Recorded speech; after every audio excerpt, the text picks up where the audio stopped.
ஒட்டுமொத்த இந்தியாவின் ஜிடிபி அளவையும் ஒப்பிடும்போது வடகிழக்கு மாநிலங்கள் மொத்தமாக சேர்ந்து அளிக்கும் வருமானத்தை விட தமிழ்நாட்டின் வருமானம் அதிகம்.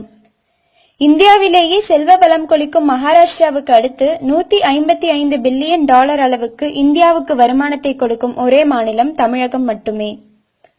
1960 இந்தியாவின் ஏழை மாநிலங்களில் ஒன்றான தமிழ்நாடு இன்று இந்தியாவின் முதல் 5 பணக்கார மாநிலங்களில் ஒன்றாக திகழ்கிறது. ஒருவேளை இந்தியா தமிழ்நாட்டை தனியாக பிரித்துவிட்டால் உலகின் ஏழை நாடுகளில் ஒன்றாக இந்தியா மாறும் என ஆங்கில இணையதள ஆய்வு தெரிவிக்கின்றது.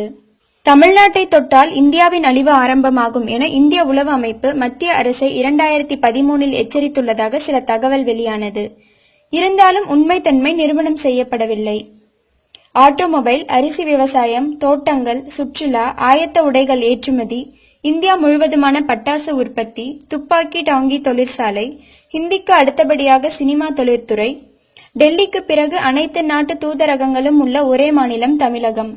ஆன்மீகத்தில் மிக முக்கிய கோவில்கள், வரலாற்று இடங்களை கொண்டுள்ளது தமிழகம். உலக நாடுகளில் கிட்டத்தட்ட 5 நாடுகளில் தேசிய மொழியாக உருவெடுத்துள்ள மொழி தமிழ். 2ஆம் மொழியாக அங்கீகாரத்துக்கு 20 நாடுகளில் காத்திருக்கும் ஒரே மொழி தமிழ். இது போன்ற செய்திகளை உடனுக்குடன் அறிய டாப் நியூஸ் சேனலை சப்ஸ்கிரைப் செய்யுங்கள். நன்றி, வணக்கம்.